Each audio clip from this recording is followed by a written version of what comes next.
E aí galera, vamos lá. No vídeo anterior eu estava falando um pouco sobre... a gente falou um pouquinho sobre mim, sobre minha esposa, e sobre como a gente... todo o nosso foco até a gente escolher vir aqui para Toronto. Sobre o nosso processo, né? Como é que funcionou a parte de visto, de documentação. A gente inicialmente, quando a gente começou a pensar em, decidiu vir para Toronto, isso é uma parte importante, tá, pessoal? Se as duas pessoas do casal não estiverem alinhadas, espera, tá? Eu já vi alguns casos de um pessoal que veio para cá, a esposa ou o marido um queria, o outro não queria, e aí resolveram vir de qualquer forma, né? A parte que queria vir para Toronto ganhou, acabaram vindo, mas a pessoa que não queria vir continua achando problema em tudo.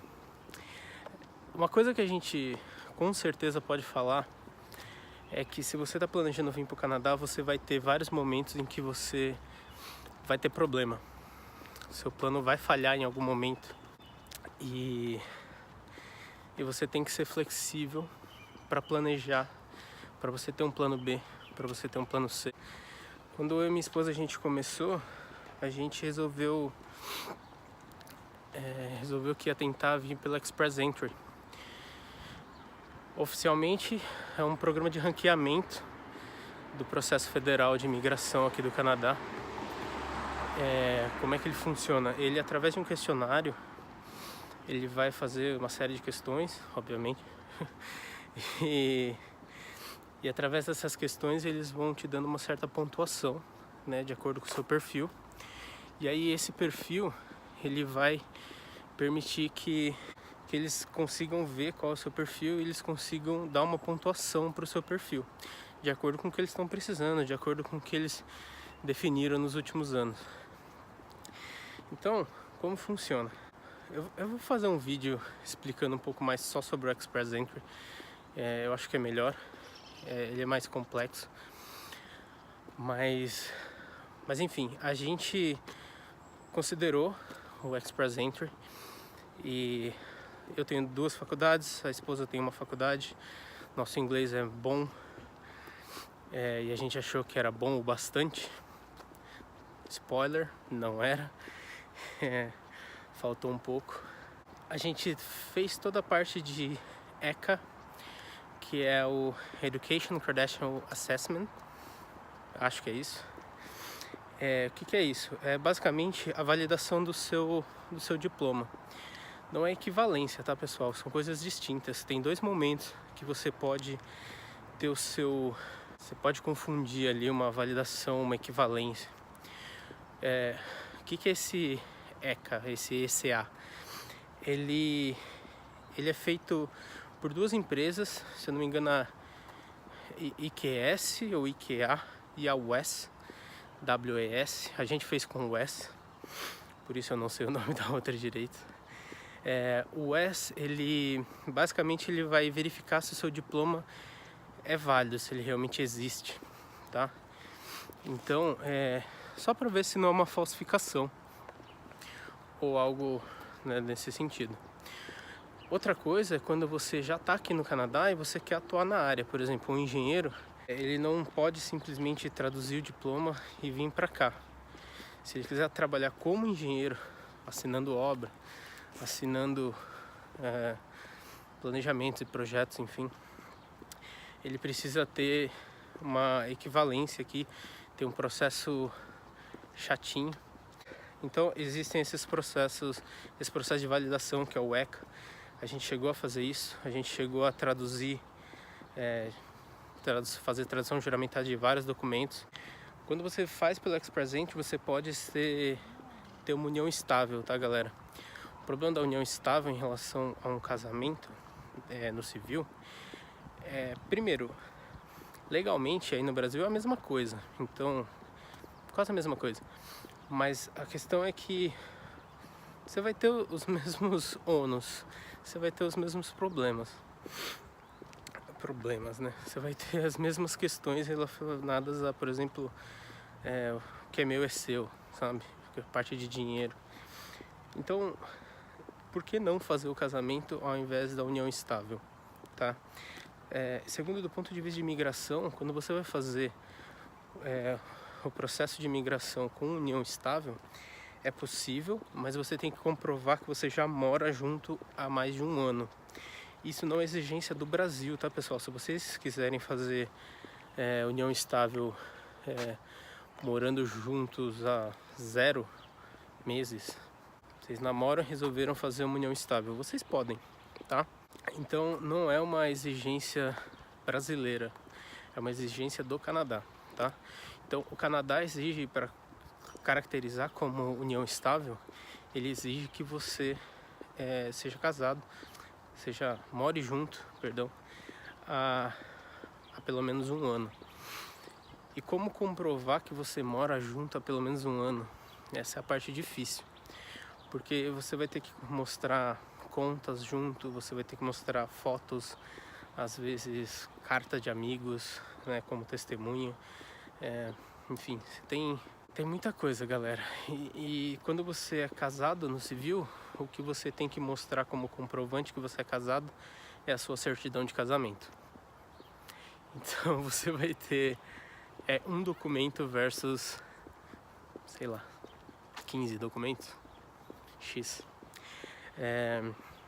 Quando a gente vê, a gente contratou uma consultoria. Então a galera da consultoria, e para quem quiser me peça aí nos comentários, deixa o e-mail aí, sei lá, eu passo o contato para vocês. Mas a consultoria ajudou a gente nessa parte de documentação, no sentido de falar, pô, não, faça isso, faça dessa forma ou da outra, porque dessa forma que vocês estão planejando não vai dar certo, ou então esse documento aqui precisa ser nesse formato, sabe? Cada vírgulazinha que às vezes a gente parece super simples, mas quando a gente vai olhar, complica tudo. Então teve esse momento, né? A gente traduziu toda a nossa documentação, fez a tradução juramentada, fez essa parte do WES, que é referente à validação dos diplomas. A gente fez o casamento no civil, traduziu esse documento também. A gente chegou a fazer a prova do IELTS. A prova do IELTS, galera, ela é a prova de proficiência da língua inglesa que é aceita aqui pelo governo do Canadá. Ela é bem difícil, é bem chatinha. Não é impossível, obviamente, mas ela é bem chatinha.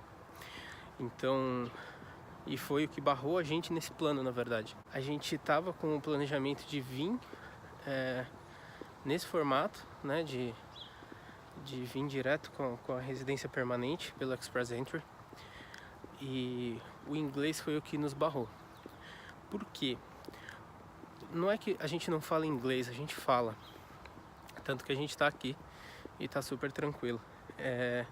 Acontece que quando você atinge uma pontuação no IELTS, que eles classificam aqui no Canadá como CLB 9, que é quando você atinge 8 de listening e 7 em writing, speaking e reading, você adquire algumas pontuações extras, tá? Você adquire pelo menos 50 pontos extras só dessa parte do inglês em si.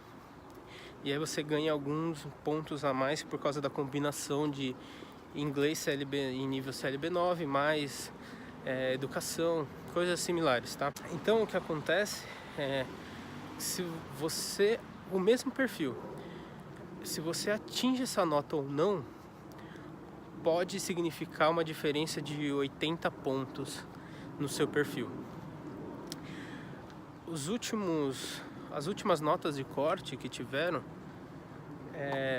giram em torno de 451, se eu não me engano, a última nota de corte. Então o que acontece? Com essa nota de corte de 451, se você tem acima disso, você é chamado pelo processo federal e você pode aplicar para residência permanente.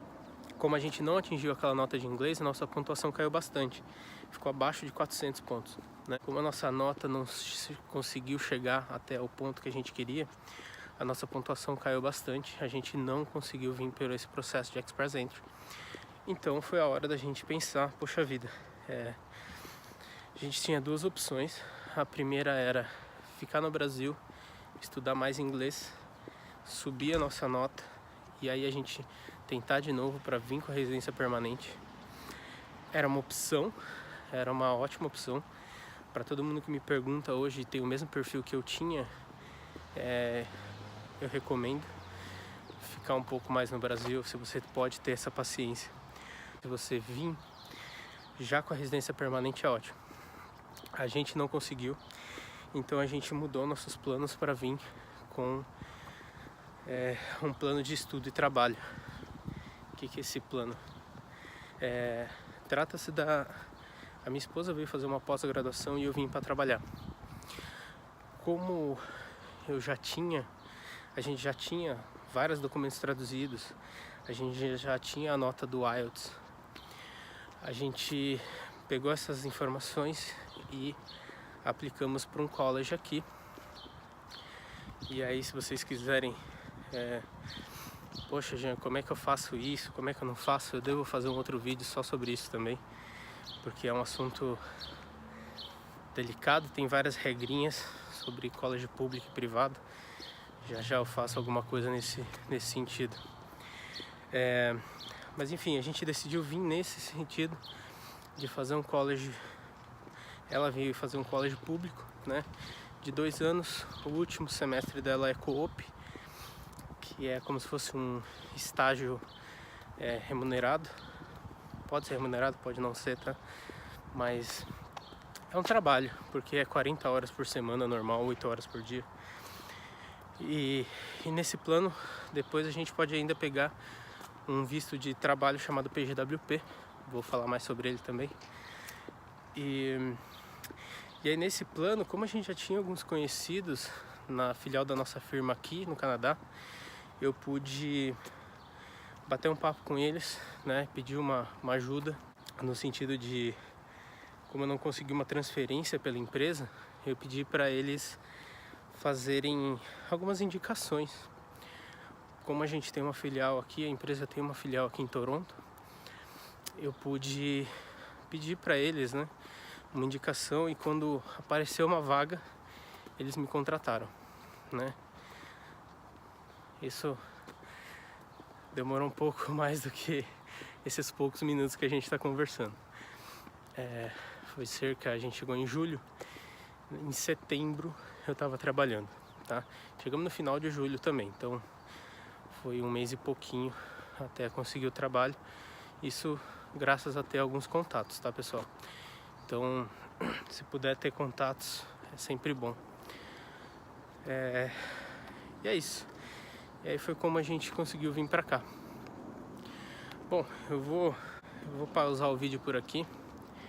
Se tiver alguma coisa que eu esqueci, eu adiciono nos próximos vídeos e recapitulo um pouquinho, tá? Mas é isso, pessoal. A gente se vê, tá bom? Abraço. Aí, galera, eu tava caminhando por aqui, ó, nesse bairro.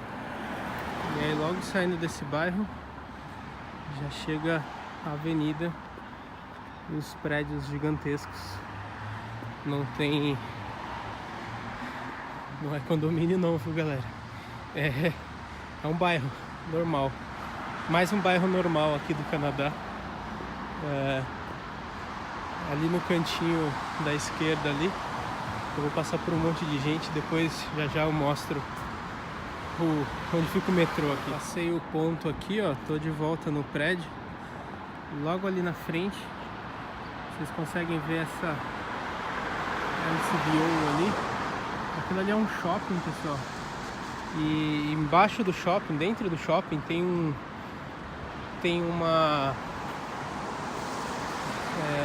ponto final de ônibus, né?